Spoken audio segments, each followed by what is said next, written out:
There is a weapon that Iran's military engineers have been testing for 3 years. Photographed on launch pads, tracked by satellite, debated, and classified intelligence reports on 3 continents that no Western defense analyst has ever seen deployed in actual combat. It is called the FATTAH. Its designers describe its terminal phase as a jellyfish descent, an unpredictable, oscillating approach path that breaks every intercept algorithm ever written that arrives at its target from an angle that no radar system can predict. Because the missile itself is choosing its final path in real time, adjusting its trajectory at Mach 13 based on defensive fire it detects below it. Iran fired the FATTAH today, not as a test, not over the Caspian, over the Gulf against the most expensive, most layered, most technologically advanced air defense architecture that American money has ever built in any region of the world. And the results of that first combat deployment of the weapon that kept American carrier commanders awake for months are now being confirmed in real time by witnesses by defense ministries and by the craters and fires visible from space. Shahed 136 drones targeted the proximity of the Burj Khalifa, causing an evacuation order and the activation of the emergency procedure of the building.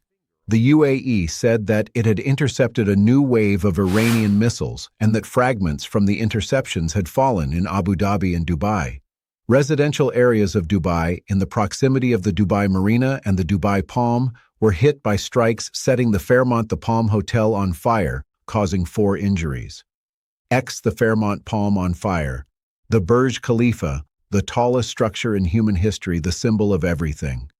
The Gulf built during 30 years of peace under evacuation procedure. Not because a missile hit it, because Iran's drones were close enough to the world's tallest building that the government of Dubai decided it could not guarantee the safety of the 30,000 people inside it and ordered them out into streets where missile debris from intercepts was already falling on Saudi Island, Khalifa City, Dubai Marina, and Banas. A long-range early warning radar in northern Qatar was targeted by an Iranian missile. According to sources who spoke to Al Jazeera, the early warning radar in northern Qatar, the $1.5 billion system that was supposed to detect incoming Iranian missiles from 5,000 kilometers away and give American and Qatari forces the minutes they needed to scramble interceptors, was one of Iran's first confirmed direct hits of the day. Not a missed attempt, a confirmed strike on the specific facility that makes everything else in the Gulf's layered defense work. Destroy the early warning radar, and you do not just blind one installation. You blind the entire network. Every Patriot battery, every THAAD launcher, every naval Aegis system that depends on that radar's targeting data for its intercept calculations is now operating without the sensor foundation it was designed to use. The source document describes this as Iran's deliberate sequencing. First, destroy the radar that sees the incoming missiles, then fire the missiles that the now blind defense systems cannot find. That sequencing, attacking sensors before weapons, blinding before striking, is the doctrine of a military that has been planning this campaign for years, not improvising a response in 90 minutes. And the early warning radar in northern Qatar is the proof that Iran was executing a plan, not reacting to one. President Donald Trump said in a video posted to social media shortly after strikes began that the mission, dubbed Operation Epic Fury, would raise Iran's missile industry to the ground and destroy its navy. Operation Epic Fury. That is the American name for what started this morning. And Iran's answer to Operation Epic Fury, the operation that has no official name yet, but that the IRGC has described as Operation True Promise 4, has within the first 8 hours destroyed Qatar's primary early warning radar, hit the Fairmont Palm, evacuated the Burj Khalifa, struck Kuwait International Airport, hit 3 residential buildings in Bahrain, damaged the 5th Fleet headquarters, and fired missiles at every American military installation from Jordan to Saudi Arabia, simultaneously with its hypersonic missiles still in reserve, with its FA-2 still largely unused with its 3rd and 4th waves, still being loaded onto launchers across the country's dispersed tunnel-protected AI-assisted targeting infrastructure that China and Russia spent 8 months helping Iran make survivable against exactly the kind of opening American strike that happened this morning. Stay with me because the radar is gone. And when the radar is gone, what comes next is the part that no American defense planner wanted to model. To understand why destroying Qatar's early warning radar is more strategically significant than hitting the Fifth Fleet headquarters, you need to understand what that radar actually does and what happens to every weapon system in the Gulf's defense network when it goes offline. The Long-Range Early Warning Radar in northern Qatar. Described by defense analysts as an APY-2 class system integrated into the American THAAD architecture across the region, does not fire missiles. It detects ballistic missile launches from 1,000 to 5,000 kilometers away, depending on trajectory, calculates the incoming projectile's velocity and vector within seconds of launch, and transmits that targeting solution to every THAAD battery, every Patriot system, every Naval Aegis combat management computer in the theater simultaneously. Without that data feed, each of those systems must rely on its own shorter-range terminal radar sensors designed to engage missiles that are already 40 to 100 kilometers away, giving interceptor crews 60 to 90 seconds instead of 6 to 9 minutes to respond. The barrages marked the first time in history that Iran directly attacked the UAE, Jordan, Bahrain, and Kuwait.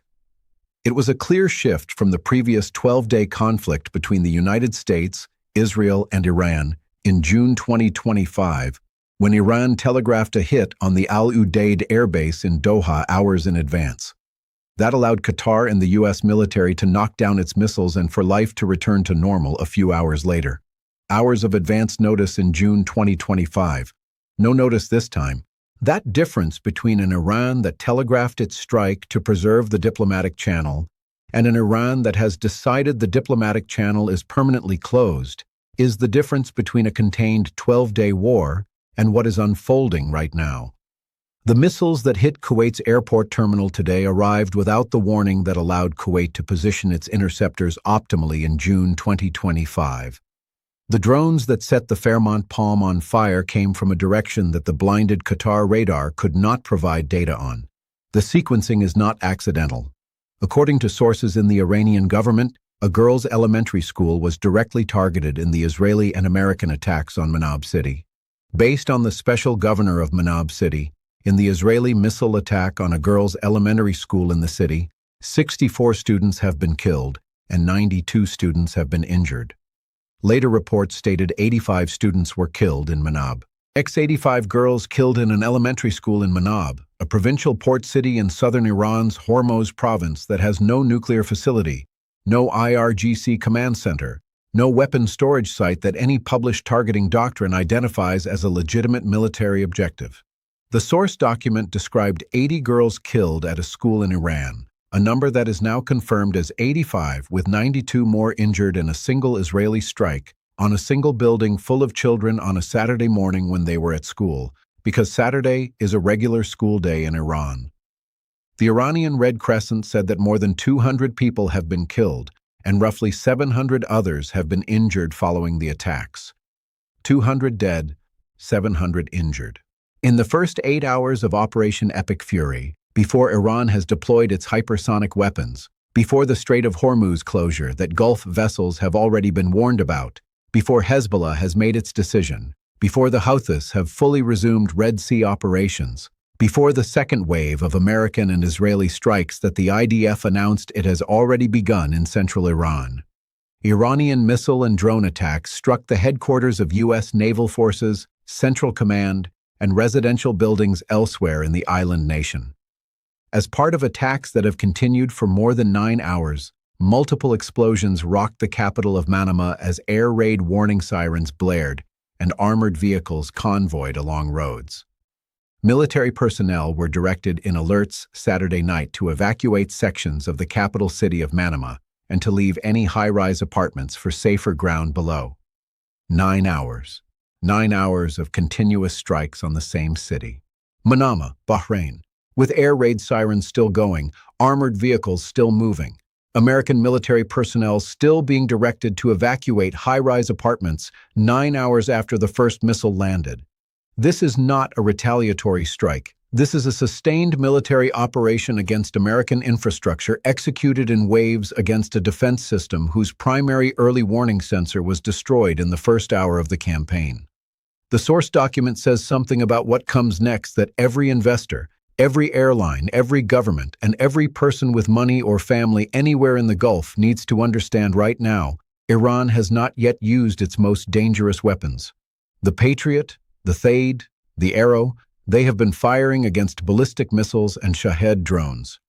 The FATTAH-2 hypersonic with its jellyfish terminal trajectory and its Mach 13 plasma sheath that blinds radar during the most critical phase of intercept. That weapon has not been committed to combat yet. It is in reserve, waiting for the order that determines what Phase 3 of this campaign looks like. There is a line from the IRGC's operational announcement today that has been quoted in every wire service story filed since the first wave of strikes landed. And it deserves to be taken literally rather than read as rhetoric because everything the IRGC has said it would do in the past 8 months, it has done exactly as described on the timeline it announced. The line is this operation will continue relentlessly until the enemy is decisively defeated. France hosts several military bases in the Middle East, notably in Qatar, the United Arab Emirates, and Jordan, all countries which have been targeted by Iranian missiles on Saturday. The outbreak of war between the United States, Israel, and Iran carries grave consequences for international peace and security. At this decisive moment, every measure is being taken to ensure the security of our national territory, our citizens. French military personnel in Qatar, the UAE, and Jordan, all countries that Iranian missiles struck today. French President Macron issued an emergency statement from the Élysée Palace within hours of the first wave, convening France's Defense Council, activating security protocols for French nationals across the region. Not because France is at war, because France's military personnel are stationed in 3 of the 6 countries that Iran struck simultaneously in the first 90 minutes of its response. And the French government has no mechanism to guarantee their safety. While the early warning radar that was supposed to provide advance notice of incoming missiles is sitting in pieces in northern Qatar. Active and serious negotiations have yet again been undermined. Neither the interests of the United States nor the cause of global peace are well served by this. And I pray for the innocents who will suffer. I urge the United States not to get sucked in further. Badr al-Busaidi, the Omani foreign minister, the man who flew to Washington on Friday evening, who met J.D. Vance, who appeared on CBS News begging for more time, who said peace was within reach as recently as Thursday, who spent 6 weeks as the diplomatic lifeline that kept the possibility of a negotiated solution alive, posting on X today in public, urging America not to get sucked in further. His country is the only one in the Gulf that Iran did not strike. His mediation is the reason Oman was spared.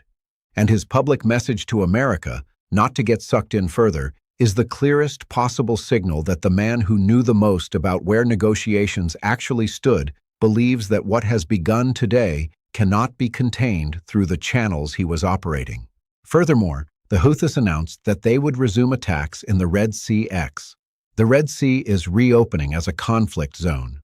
The Houthis, who paused their attacks on commercial shipping during the ceasefire period that followed June 2025, announced within hours of the first American bomb falling on Tehran that they would resume operations. The Red Sea shipping corridor that carries 15% of global trade that was paralyzed for months in 2024 before American naval operations created a partial deterrent is now back in the threat environment it occupied before. Except the American naval assets that created that deterrent are now engaged in an active combat theater in the Persian Gulf, rather than available for Red Sea escort duty. Despite Trump's assertion that the strikes were necessary to counter an imminent threat from Iran, U.S. officials have not publicly presented evidence that Iran was on the verge of deploying a nuclear weapon. It does not have a nuclear weapon, and its missiles are not believed to be capable of reaching the United States. Diplomatic talks held in Geneva on Thursday between Iranian negotiators and U.S. Special Envoys Steve Witkoff and Jared Kushner, Trump's son-in-law, appeared to have gone well, so something does not add up. Appeared to have gone well. That sentence published by NBC News in its live blog from the middle of the war that started 2 days after those talks is the sentence that every historian of this conflict will eventually quote as the moment where the public record and the private decision most obviously diverged. The talks appeared to go well. Then the bombs fell. Something does not add up. The source document for this entire series said something in its first entry. Weeks ago, when the Geneva talks were still scheduled and the carriers were still positioning, that is now simply history. The negotiations were cover, all of it. Witkoff-Arachi, the Omani intermediaries, the Vienna technical talks that were announced Friday morning was the clock counting down, not the calendar of diplomacy working. The operation was planned for months. The launch date was decided weeks ago. The diplomats were props in a stage set that was always going to end with bombs at 2:30 a.m. on a Saturday morning. The Burj Khalifa was evacuated today. Kuwait's airport terminal was struck. Qatar's early warning radar, the sensor that makes the Gulf's entire defense network function, is destroyed. Iran's hypersonic weapons are still in reserve. The Houthis are resuming Red Sea operations. 85 girls are dead in Manab. 200 Iranians are dead across the country.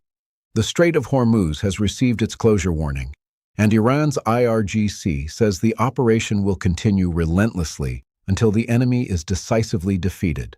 Share this video to every contact you have right now. Qatar's radar is gone. The Gulf's defenses are partially blind. Iran's most dangerous weapons have not been used yet. And the war that we tracked for 6 weeks through every intelligence leak, every Geneva demand, every carrier position and missile stockpile number, that war is now in its 8th hour with no ceasefire in sight.